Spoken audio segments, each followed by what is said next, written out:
ായിട്ടുള്ള വാർത്തയാണ് ഇപ്പോൾ ഈ പൊള്ളാച്ചിയിൽ നിന്ന് വരുന്നത്. 9 അധ്യാപകരുടെ മരണമാണ് സ്ഥിരീകരിച്ചിട്ടുള്ളത്. ഈ സംഗതി വളരെ ദുഃഖകരമായൊരു സംഗതിയാണ്. വാൾപ്പാറ ആ സ്ഥലത്തു നിന്നാണ് ചുരത്തിൽ നിന്നത് വീണത്. 9 പേരുടെ മരണം സ്ഥിരീകരിച്ചതായി കലക്ടർ പറഞ്ഞു. 13 പേരാണ് ഇതിലുണ്ടായിരുന്നത്. കലക്ടർ ഇപ്പോൾ പറഞ്ഞിട്ടുള്ള എല്ലായിടത്തും ഈ ആശുപത്രിയിലുള്ള ആളുകളെ അതിനെല്ലാം കാര്യങ്ങളും നോക്കിക്കൊണ്ടിരിക്കുന്നുണ്ട്. ഇവൻ മരിച്ച ആളുകൾ അതിൻ്റെ മറ്റ് ക്രിയകൾക്കൊക്കെ ആയിട്ട് നാളെ രാവിലെ തന്നെ അത് റിലീസ് ചെയ്യാൻ വേണ്ടിയിട്ടുള്ള എല്ലാ നടപടി എടുക്കുന്നുണ്ട്. എന്നിട്ട് കാര്യങ്ങളും പറഞ്ഞിട്ടുണ്ട്.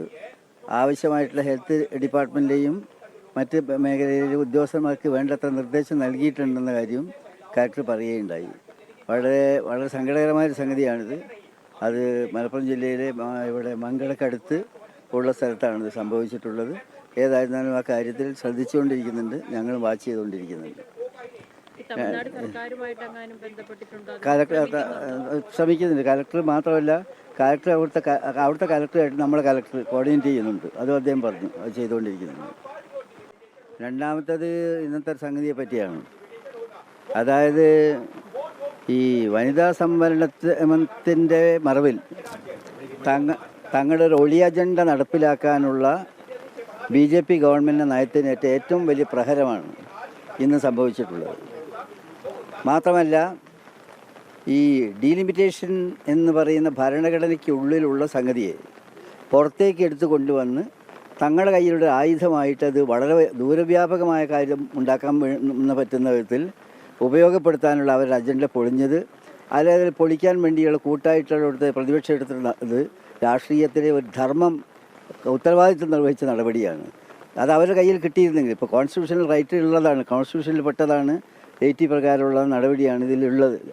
അതിന് എടുത്തുകൊണ്ടുപോയി അവരുടെ നിയന്ത്രണത്തിലുള്ള ഒരു സംവിധാനത്തിലേക്ക് കൊണ്ടുപോയാൽ അത് വെച്ചിട്ട് ഏത് അറ്റം വരെയും പോകാൻ അവർക്ക് കഴിയുമായിരുന്നു. അത് മനസ്സ് കണ്ടുകൊണ്ട് തന്നെയാണ് അവർ ആ അജണ്ടയുമായിട്ട് മുന്നോട്ട് വന്നത്. ആ അജണ്ട പൊളിക്കാൻ കഴിഞ്ഞു എന്നത് രാഷ്ട്രീയത്തിലെ ഏറ്റവും നല്ലൊരു ധർമ്മം നിർവഹിച്ച ഒരു സംതൃപ്തി പ്രതിപക്ഷത്തിനുമുണ്ട്. എന്തും ചെയ്യാൻ കഴിയും ഈ നാട്ടിൽ എന്നുള്ള കണക്ക് കൂട്ടൽ ഗവൺമെൻറ് ഉണ്ടായിരുന്നതിൻ്റെ അതിൻ്റെ മുനയൊടിക്കാനും കഴിഞ്ഞു എന്നത് ഇന്നത്തെ ഇതിൻ്റെ ഫലത്തിലെ ഏറ്റവും ശ്രദ്ധേയമായ കാര്യങ്ങളാണ്. മീഡിയയോടും പ്രത്യേകമായിട്ട് പറയട്ടെ, മീഡിയ ഇതിൻ്റെ ഗൗരവങ്ങൾ ശരിക്കും മനസ്സിലാക്കി വളരെ നല്ല റിപ്പോർട്ടിങ്ങാണ് അതിനെപ്പറ്റി വന്നത്. മീഡിയൻ്റെ ഏറ്റവും വലിയ സഹായം കൂടി അക്കാര്യത്തിൽ ഉണ്ടായിട്ടുണ്ട് എന്നുകൂടി പറയാൻ ഞങ്ങൾ ആഗ്രഹിക്കുകയാണ്. അല്ല, ഇത് വളഞ്ഞ വഴിയിലൂടെ, ബഷീർ സാഹിബ് പറഞ്ഞ പോലെ വളഞ്ഞ വഴിയിലൂടെ ഒരു നിയമനിർമ്മാണം നടത്താനുള്ള സർക്കാരിൻ്റെ ദുരുപദിഷ്ടമായ ശ്രമത്തിന് ഏറ്റിട്ടുള്ള തിരിച്ചടിയാണ് ലോക്സഭയിലുണ്ടായിട്ടുള്ള അവരുടെ ഈ പരാജയം.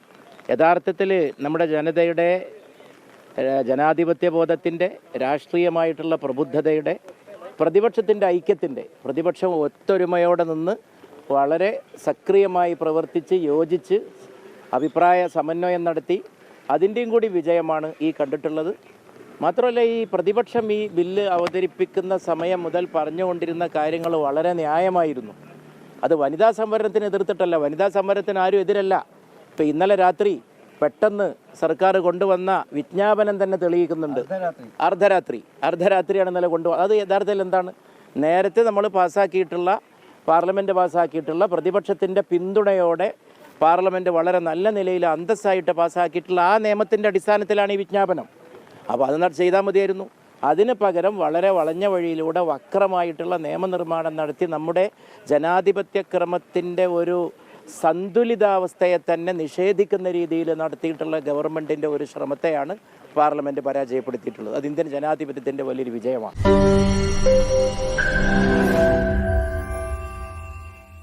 ലോകത്തെവിടെയായാലും ഏത് സമയത്തും 24 വാർത്തകളും ഓഗ്മെന്റഡ് റിയാലിറ്റി പാക്കേജുകളും എക്സ്പ്ലെയിനറുകളും വിശദമായി കാണാൻ ഞങ്ങളുടെ YouTube ചാനൽ നിങ്ങൾക്ക് സബ്സ്ക്രൈബ് ചെയ്യാം.